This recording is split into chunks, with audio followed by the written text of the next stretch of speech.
કે અત્યારે સમય એવો છે કે આર્થિક બાબતોની વ્યવસ્થાઓ થઈ શકે એમ છે, એમાં સરકાર પણ સહાયરૂપ છે.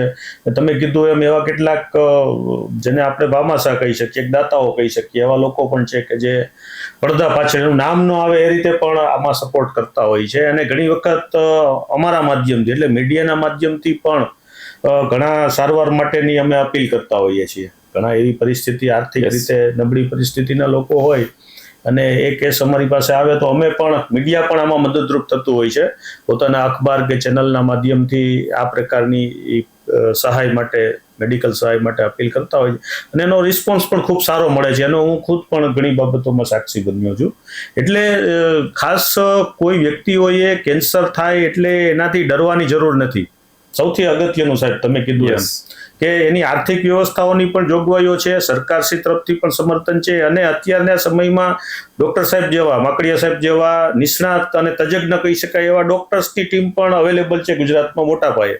તો કોઈ પણ વ્યક્તિને કેન્સર થાય તો એનાથી જરા પણ ચિંતા કરવાની જરૂર નથી. એની યોગ્ય સમયે સારવાર થાય એ જરૂરી છે. અને સાહેબ તમે કીધું prevention is better than cure, કે એ થાય અને એની સારવાર કરવી એના કરતાં એ ન થાય, કેન્સર થાય જ નહીં, એના માટે આપણે સાથે મળીને સામૂહિક પ્રયત્નો કરી શકીએ. તો એના માટેનો ખાસ રોડમેપ આપ જણાવો એક નિષ્ણાત તરીકે કે શું કરવું જોઈએ, પ્રિવેન્શન કઈ રીતે કરી શકાય?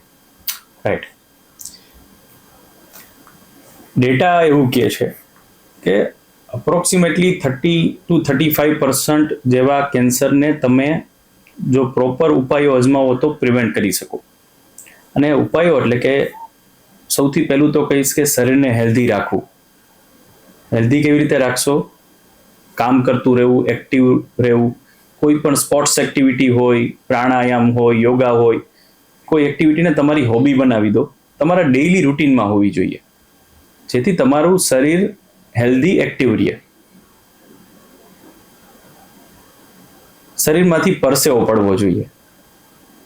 બીજું, સારી લાઈફસ્ટાઈલના ભાગરૂપે સારો ખોરાક એડેપ્ટ કરો, એટલે કે પ્રોટીન સારી માત્રામાં લેવું જોઈએ. ગળ્યું ગળપણ જે કાર્બોહાઈડ્રેટ્સ કહીએ તે મોડરેટ અમાઉન્ટમાં લેવું જોઈએ. ફેટ પણ અગેન માઇલ્ડ ટુ મોડરેટ લેવું જોઈએ.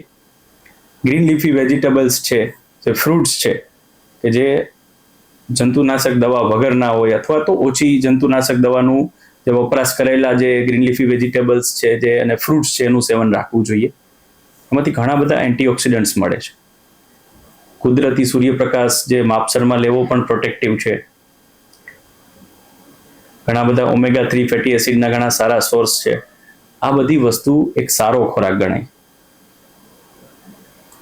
આ બધાનું સેવન કરીએ, જે વિદેશી રહેણી કહેણીવાળા જે ફાસ્ટ ફૂડ કહીએ, જેને કે ડીપ ફ્રાઈડ ફૂડ, આપણે જે ફૂડ કહીએ, એનું સેવન બને તો ના કરવું, ને કરવું જ પડે એવું હોય તો ઓછામાં ઓછું કરવું.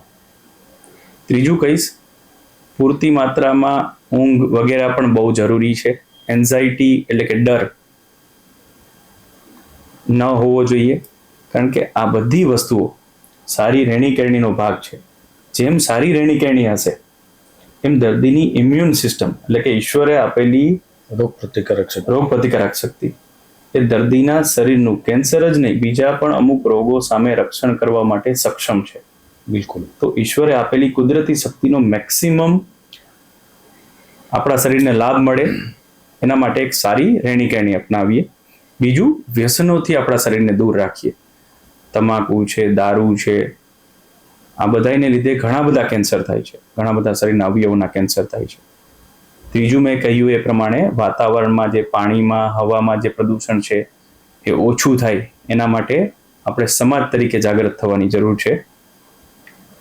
ચોથું, કે ઘણી બધી જે વેક્સિનેશન્સ અત્યારે અવેલેબલ છે એમાંની અમુક વેક્સિન્સ કેન્સરને પ્રિવેન્ટ કરવા માટે સક્ષમ સાબિત થઈ છે. જેમ કે દીકરીઓને 9 થી 14 વર્ષની ઉંમરમાં આપણે જો હ્યુમન પેપિલોમા વાયરસની વેક્સિન આપી દઈએ તો ચોક્કસપણે એનો લાભ દીકરીઓને ભવિષ્યમાં થાય છે અને ગર્ભાશયના મુખનું કેન્સર થતું અટકે છે. જે મહિલાઓએ 9 થી 14 વર્ષમાં ના લીધી હોય તે 40 કે 45 વર્ષની ઉંમર સુધી એનો વેક્સિનેશનનો ડોઝ લઈ શકે છે. અને એ ફોર્ચ્યુનેટલી અત્યારે ગવર્મેન્ટની Government through અને દેશ ટ્રસ્ટની આખું. ઘણી બધી મુહિમને લીધે ફ્રીલી અવેલેબલ છે અથવા તો બહુ ઓછા કોસ્ટે અવેલેબલ છે.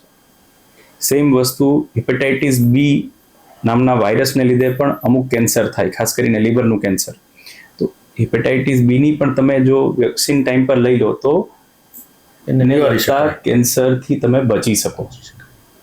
તો આ બધા ઉપાયો છે કે જેને લીધે તમે મહદઅંશે કેન્સરની સામે એક સારી રીતે લડત લડી શકો એમ છો અને આપણી સોસાયટીને કેન્સરથી દૂર રાખી શકો એમ છો.